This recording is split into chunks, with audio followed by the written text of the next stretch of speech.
Hello everyone, আমি শিল্পী। Welcome back to my channel. তোমরা সবাই কেমন আছো? আশা করি ভালো আছো, আর আমিও খুব ভালো আছি। তো দেখো, বাবার বাড়িতে আমি চলে এসেছি। উপলক্ষ হচ্ছে বাবা ধর্মরাজের গাজন, সেই উপলক্ষে আমি চলে এসেছি। এটা বুদ্ধ পূর্ণিমাতে হয়ে গেছে, ভিডিওটা আমার লেট যাচ্ছে। তো এই দেখো, আমি চলে এসে এবার বাপের বাড়ি এসে একটু ঢং করছি।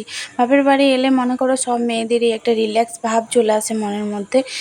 মা বাবার কাছে একটা আলাদাই ব্যাপার। বাড়িতে তো সবসময় দায়িত্ব থাকে। আর দেখো আকাশটা কত সুন্দর লাগছে, একদম পুরো নীল লাগছে। তো এই দেখো, আমি উঠানের মধ্যেই ঘুরছি ক্যামেরা নিয়ে। আর বর আর ছেলেও কিন্তু আমার সাথে এসেছে। তো ওরা খাটে, উঠানে মা ফলিং খাট পেতে দিয়েছে, তো ওখানে বসে আছে। আর আমাদের বাড়িতে আম গাছ রয়েছে একটা, আম গাছের হাওয়া। আমার যত বছর বিয়ে, আম গাছটা তত বছরের। কলম চারা বাপি দুর্গাপুরের চিত্রালয়ের মেলার থেকে এনেছিল। তো ওই তখন থেকে প্রচুর আম ধরে, প্রচুর। তো তোমাদের সাথে আমি হালকা করে অন্যদিন শেয়ার করে দেবো আমগুলো। মানে এবার তোলা নেই সেরকম ভিডিও, দেখবো পরে। আমি চলেও এসেছি বাড়ি। আর আমগুলো এত মিষ্টি, ভীষণ সুন্দর। তো দেখো, সন্ধ্যাবেলা হয়ে গেছে। আর আমাদের 24 প্রহরের বারে, মানে যেদিনকে গাজনের বার হয় সেদিনকে 24 প্রহরের ধুলোর থাকে, মানে লাস্টের দিন।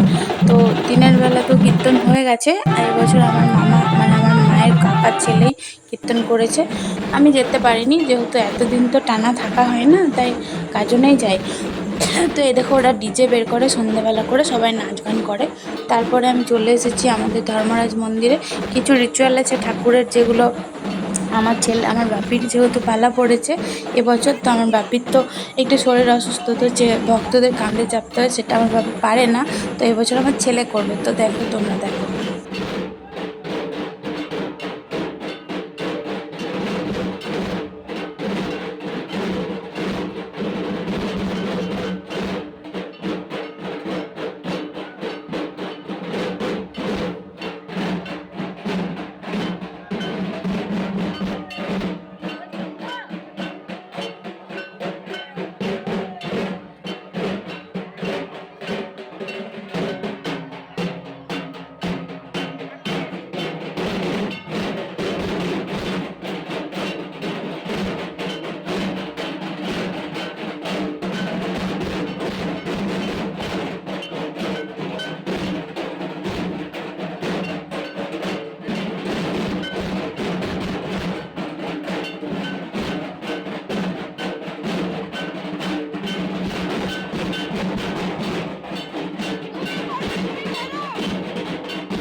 তো এই দেখো, আমার বাপি দাঁড়িয়ে রয়েছে আর ভক্তদের কাঁধে চাপবে হলুদ রঙের ধুতি পরে, ওই হচ্ছে আমার ছেলে। তো ভিডিওটা আমি আর বেশি বড় করব না, এটা শেষ হলে আমার ভিডিওটাও এন্ড হয়ে যাবে। তো দেখা হচ্ছে নেক্সট ভিডিওতে। ততক্ষণ সবাই খুব ভালো থেকো, সুস্থ থেকো, টাটা। এইটুকু দেখে নাও তোমরা, তারপরে কিন্তু টাটা।